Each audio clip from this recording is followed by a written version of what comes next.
Hello friends, ನಮಸ್ಕಾರ. I am Manjunath IG, mind power trainer and life management coach. ನಿಮ್ಮೆಲ್ಲರನ್ನು ಇಂದಿನ ವಿಡಿಯೋದಲ್ಲಿ ಸ್ವಾಗತಿಸುತ್ತಿದ್ದೇನೆ. ಅದೇ ರೀತಿ ನನ್ನ ಮುದ್ದಿನ ಮಡದಿ ರಾಜೇಶ್ವರಿ ಇವರು ಸಹ ನಿಮ್ಮನ್ನು ಇಂದಿನ ವಿಡಿಯೋದಲ್ಲಿ ಸ್ವಾಗತಿಸುತ್ತಿದ್ದಾರೆ. ನಮಸ್ಕಾರ ಎಲ್ಲರಿಗೂ. ಫ್ರೆಂಡ್ಸ್, ನಾನು ಮೈಂಡ್ ಪವರ್ ಟ್ರೈನಿಂಗ್ ಅನ್ನ ಕಂಡಕ್ಟ್ ಮಾಡುವುದರಲ್ಲಿ ತುಂಬಾ ಬಿಜಿ ಇದ್ದರಿಂದ ಅನೇಕ ಊರುಗಳಲ್ಲಿ ನಾನು ಬೇರೆ ಬೇರೆ ಊರುಗಳಲ್ಲಿ ಹೋಗಿ ಈ ರೀತಿಯ ತರಬೇತಿ ಶಿಬಿರಗಳನ್ನು ಹಮ್ಮಿಕೊಳ್ಳುವುದರಿಂದ ನಾನು ಹಲವಾರು ತಿಂಗಳುಗಳಿಂದ ನಿಮಗೆ ಹೊಸ ವಿಡಿಯೋನ ಮಾಡಲಿಕ್ಕೆ ಆಗಿಲ್ಲ. ಆದರೆ ಈಗಿನಿಂದ ಮತ್ತೆ ನಿಮಗೆ ಹೊಸ ಹೊಸ ವಿಡಿಯೋಸ್ಗಳನ್ನ ಮಾಡಲಿಕ್ಕೆ ಹೋಗ್ತಾ ಇದ್ದೀವಿ.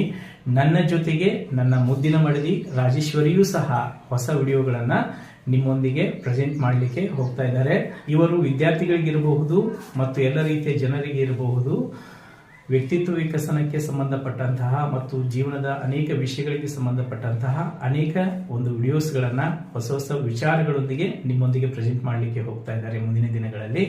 ಅದೇ ರೀತಿ ನನ್ನ ಮಗ ಪ್ರಜ್ವಲ್ ಕುಮಾರ್ ಮತ್ತು ನಾನು ಮತ್ತು ಇನ್ನೊಬ್ಬ ನನ್ನ ಮಗ ವಿವೇಕಾನಂದನೂ ಸಹ ನಿಮ್ಮೊಂದಿಗೆ ಸ್ಪೋಕನ್ ಇಂಗ್ಲಿಷ್ಗೆ ಸಂಬಂಧಪಟ್ಟಂತಹ ಮತ್ತು ವ್ಯಕ್ತಿತ್ವ ವಿಕಸನಕ್ಕೆ ಸಂಬಂಧಪಟ್ಟಂತಹ ಅನೇಕ ವಿಡಿಯೋಸ್ಗಳನ್ನು ಮತ್ತೆ ನಾವು ಮಾಡಿ ನಿಮ್ಮೊಂದಿಗೆ ಹಂಚಿಕೊಳ್ಳುತ್ತೇವೆ ಎಂದು ಈ ಸಮಯದಲ್ಲಿ ನಿಮ್ಮೆಲ್ಲರೊಂದಿಗೆ ನಾನು ಹೇಳುತ್ತಾ, ನೋಡಿ, ಇಷ್ಟು ದಿನ ನಾವು ವಿಡಿಯೋಸ್ಗಳನ್ನು ಮಾಡದೇ ಇದ್ದರೂ ಸಹ ತುಂಬಾ ಪ್ರೀತಿಪೂರ್ವಕವಾಗಿ ನನ್ನ ಈ ವಿಡಿಯೋ ಚಾನೆಲ್ನಲ್ಲಿ ಇನ್ನೂ ಸಹ ನೀವು ಕಾಯ್ತಾ ಇರುವುದಕ್ಕೆ ನಿಮಗೆಲ್ಲರಿಗೂ ನನ್ನ ವಂದನೆಗಳನ್ನು ಮತ್ತು ಹೃತ್ಪೂರ್ವಕ ಧನ್ಯವಾದಗಳನ್ನು ಅರ್ಪಿಸ್ತೀನಿ.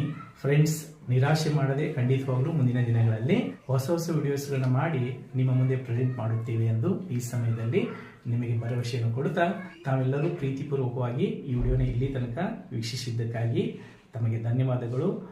ನೀವೇನಾದರೂ ನನ್ನ ಚಾನಲ್ಗೆ ಹೊಸಬರಾಗಿದ್ದರೆ ಇಂಗ್ಲಿಷ್ ವಿಷಯಕ್ಕೆ ಸಂಬಂಧಪಟ್ಟ ಹಾಗೆ ಅಥವಾ ಪರ್ಸನಾಲಿಟಿ ಡೆವಲಪ್ಮೆಂಟ್ ವಿಷಯಕ್ಕೆ ಸಂಬಂಧಪಟ್ಟ ಹಾಗೆ ಇನ್ನೂ ಹಲವಾರು ವಿಷಯಗಳಿಗೆ ಸಂಬಂಧಪಟ್ಟಂತಹ ವಿಡಿಯೋಸ್ಗಳನ್ನ ನೀವು ಮುಂದೆ ನೋಡಬೇಕೆಂದರೆ ಈ ಚಾನಲ್ ಅನ್ನ ಈ ಕೂಡಲೇ ಸಬ್ಸ್ಕ್ರೈಬ್ ಮಾಡಿಕೊಳ್ಳಿ ಮತ್ತು ಈ ವಿಡಿಯೋಗೆ ಲೈಕ್ ಕೊಡಿ ಅಂತ ಹೇಳ್ತಾ, ಮುಂದಿನ ವಿಡಿಯೋದಲ್ಲಿ ಮತ್ತೊಮ್ಮೆ ಹೊಸ ವಿಷಯದೊಂದಿಗೆ ನಿಮ್ಮ ಮುಂದೆ ನಾನು ಪ್ರತ್ಯಕ್ಷನಾಗ್ತೀನಿ. ಅಲ್ಲಿಯ ತನಕ ತಮಗೆಲ್ಲರಿಗೂ ಹೃತ್ಪೂರ್ವಕವಾಗಿ ಧನ್ಯವಾದಗಳು.